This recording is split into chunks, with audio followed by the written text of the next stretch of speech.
few items to cover. Over the weekend, obviously, we had our first significant snowstorm. We had crews out, plowing. We did have a lot of damage as far as trees, that type of thing. So we want to let people know that the compost site is open. They had some snow damage to bring their tree limbs and that type of thing down to the compost site. And that will be open for their use for city residents. The Blight Committee, I mentioned, the Blight Committee will be taking a tour of the community tomorrow. They're going to go around and look at blighted residential properties essentially. This is in preparation of the NSP, or the Neighborhood Stabilization Program grant that is moving forward. There's potentially up to 25 blighted residential properties that could be addressed through this grant program. So we'll be doing a tour tomorrow, prioritizing properties and then working with property owners to try to get them into the program.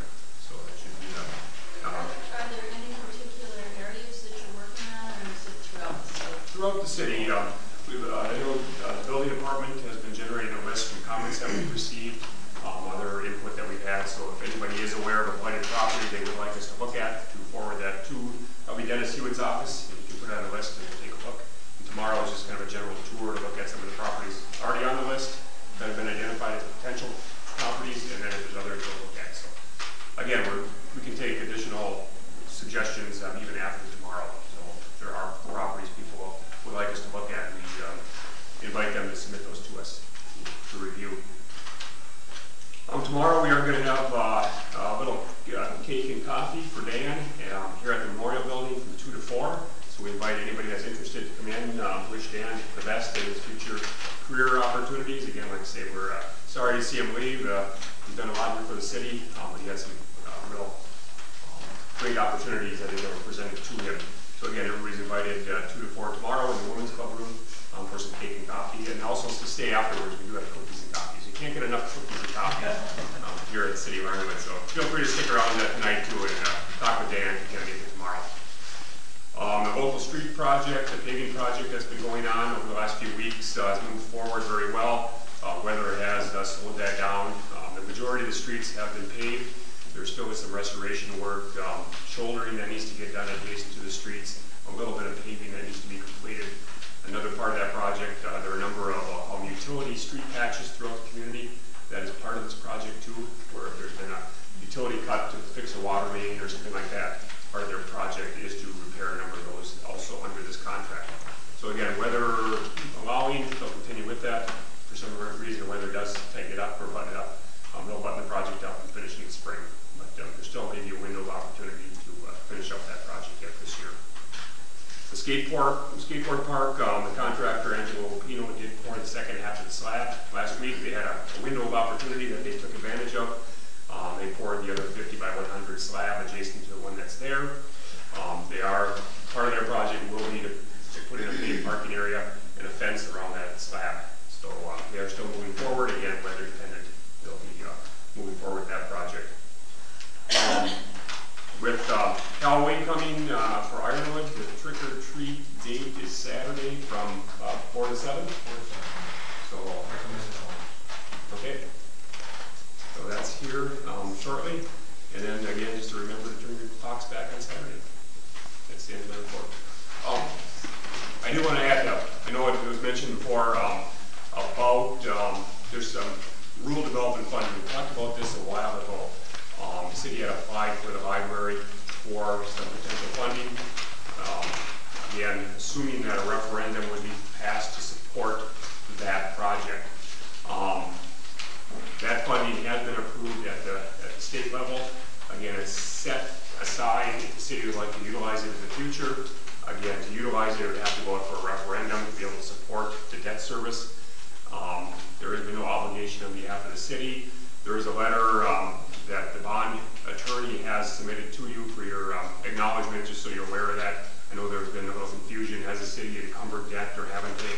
The city has not encumbered debt for the library. It's been basically just earmarked if in the future were needed by the city. And Don Kine, the bond attorney, had submitted a letter on that. It was very well written, just lays out that the debt has not been obligated by the city.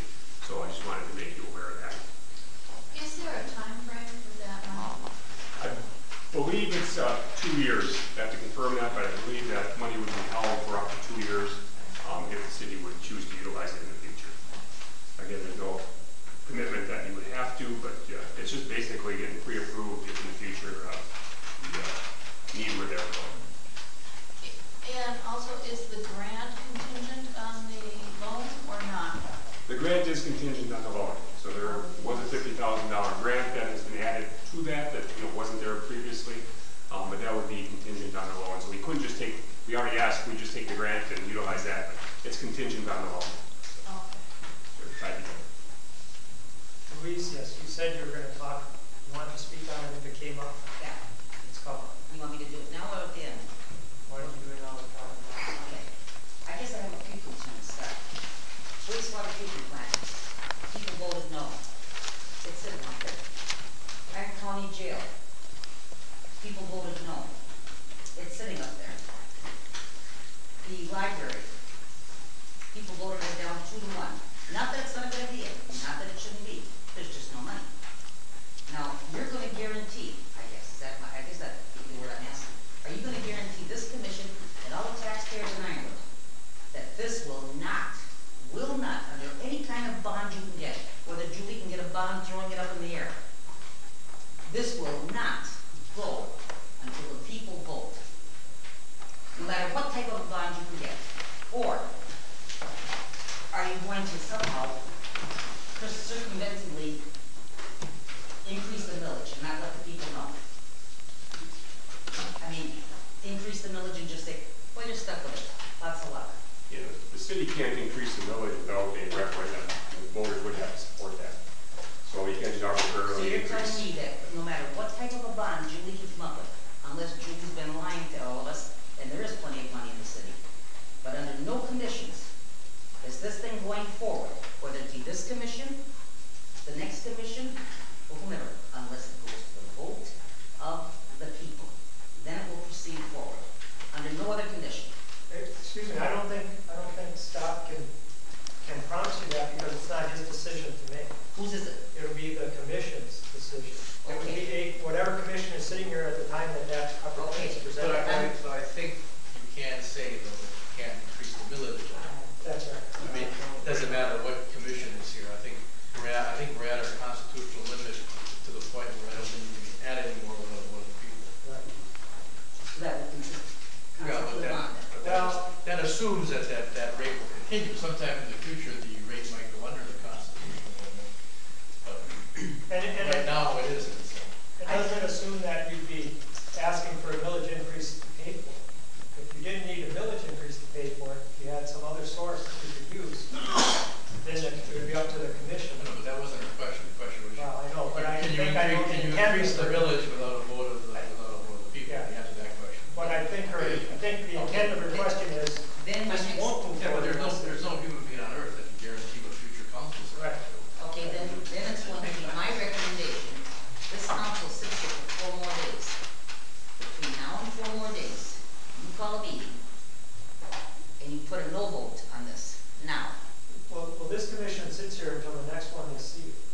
All right, then you've got that time to call a special meeting, whether it be you call it, Virgil and Gemma, or Susan and Labs, or whoever the hell wants to call it.